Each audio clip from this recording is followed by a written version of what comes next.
I'm 71 years old, and it took me this long to understand that pride can destroy a family. Not anger, not betrayal, not even money. Pride. I'm not telling you this because I think I can fix anything now.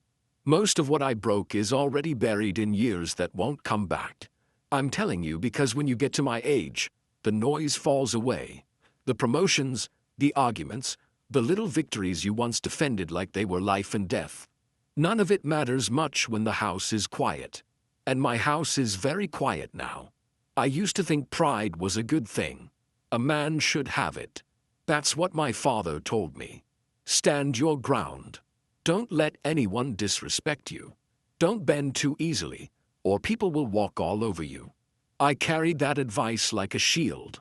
In my 20s, it felt necessary. I had just gotten married. We were living in a small apartment with thin walls and a kitchen so narrow you had to turn sideways if someone else was in there. I was working long hours, trying to prove myself. I wanted to be someone. Not famous. Just solid. Reliable. The kind of man people nod at with respect. My wife, Sarah, used to wait up for me.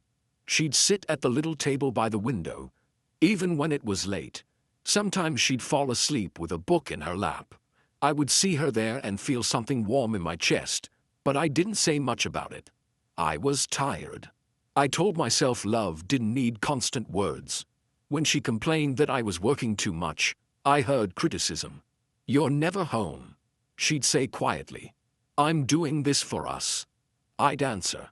That was always my answer. For us. It sounded noble in my head. Responsible. Like I was carrying something heavy for the sake of the family. And maybe I was. But I didn't see what I was putting down in the process. We had our first son when I was 29. I remember holding him in the hospital. He was small and red and loud. I felt scared in a way I'd never felt before. The world suddenly seemed fragile. I promised myself I would provide. That he would never struggle the way I did growing up. That promise hardened inside me. When Sarah asked me to take a day off to help with the baby, I said I couldn't. When she said she felt alone, I reminded her that I was the one carrying the financial burden. I wasn't shouting. I wasn't cruel. I was calm. Firm. That was my style. Calm and firm. Pride doesn't always look like yelling. Sometimes it looks like a man who refuses to admit he might be wrong. As the years passed, my career grew. Bigger office. Better salary. People started coming to me for decisions. I liked that. I liked being the one with answers. At home, I kept that same posture. If Sarah questioned a decision about money, I would explain why I knew better.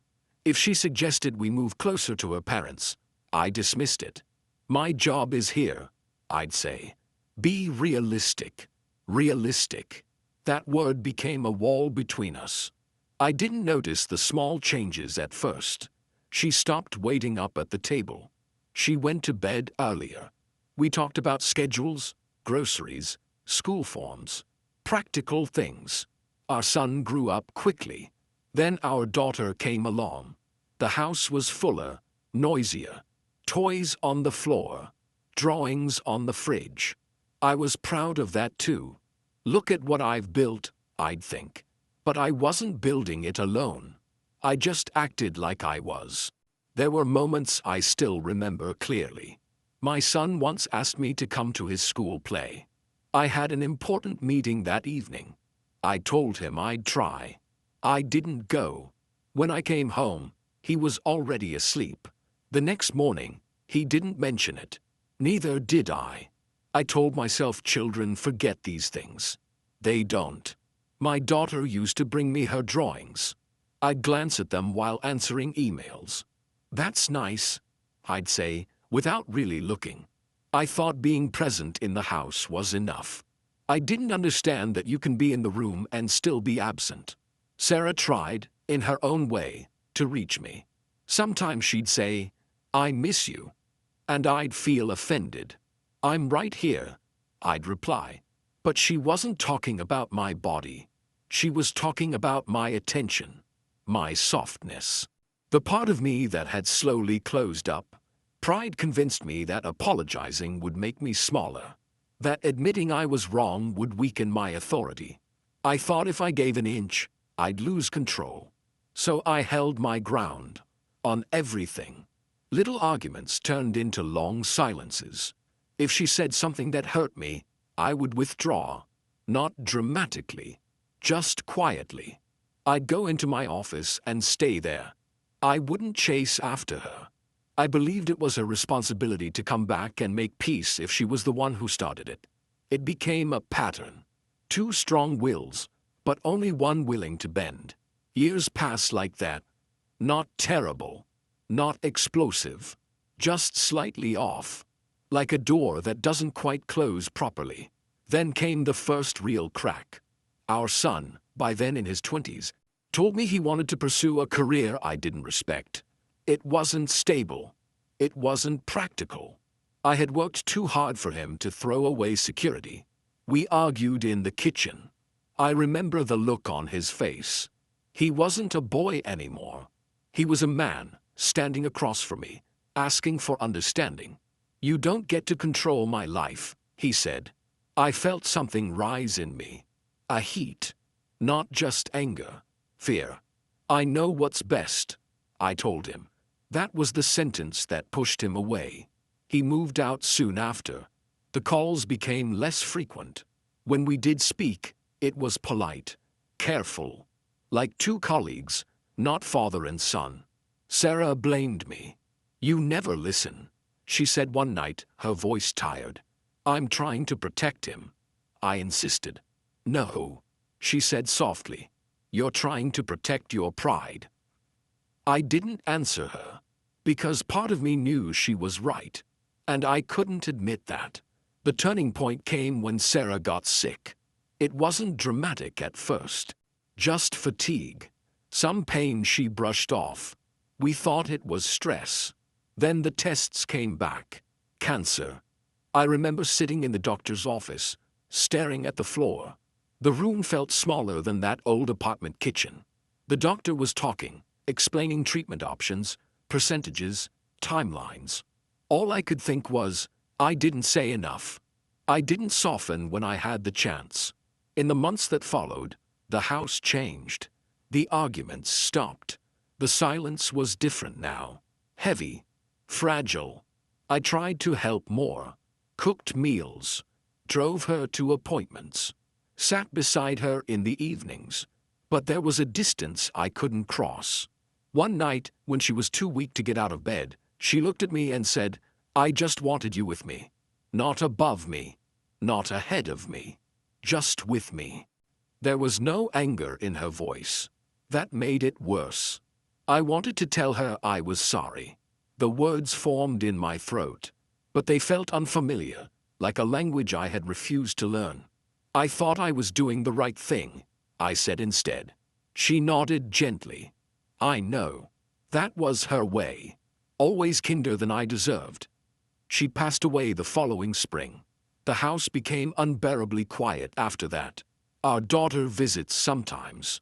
She's kind, but there's a carefulness in her too. As if she learned early not to bring her whole self to me. My son came to the funeral. We hugged. He was stiff at first, then longer than I expected. He cried. I held him, and for a moment, I felt what I should have felt all those years ago. Since then, we talk more. But there are decades between us. You can't compress that into a few phone calls. I sit in the living room most evenings now. The same room where I once believed I was the pillar of the family. I look at the walls, at the photos. Birthdays I half remember. Vacations where I was thinking about work. I wasn't a monster. I didn't cheat. I didn't drink away the rent. I didn't shout or break things. I was responsible, dependable, and proud. Pride told me I was right more often than I was. It told me that being the provider was enough. That admitting fault would chip away at my worth. It didn't. What chipped away at my worth was watching my wife face illness with more humility than I ever showed in health. What chipped away at me was realizing my children learned to keep their distance not because they hated me, but because I was hard to reach. Time doesn't shout when it's leaving. It slips out quietly. You think you'll have another dinner to apologize, another weekend to attend the play, another year to soften your tone. Then one day, you're 71, sitting in a chair that feels too big for one person, and you understand that some things don't come back around. I can't redo those conversations. I can't go back to that kitchen argument and say, "Tell me why this matters to you." I can't sit at that small apartment table and tell Sarah that I'm scared too. All I can do is tell you this. If you're holding on to something just because you need to be right, ask yourself what it's costing you. Not in theory. In real evenings. In real birthdays. In real faces that slowly turn away. Being right feels powerful in the moment. Being alone in old age does not. I still have some time left, I think. Maybe a few good years. I use them differently now. When my son calls, I listen more than I speak. When my daughter talks about her work, I ask questions and actually wait for the answers. I say, "I'm sorry," more easily. It doesn't erase the past, but it changes the air in the room. If this story meant something to you, sit with it for a while. You don't have to agree with me. Just think about the people in your house. The ones who are still there. Pride can make you feel tall, but love requires you to bend. I'm 71 years old, and I finally understand that strength isn't in standing unmovable. It's in knowing when to step down from your own pedestal. The house is quiet now. I've made my peace with that. I turn off the lights each night and walk down the hallway slowly. I pause by the old photos sometimes. I can't change what I was, but I can tell the truth about it. And sometimes at this age, that's all a man has left.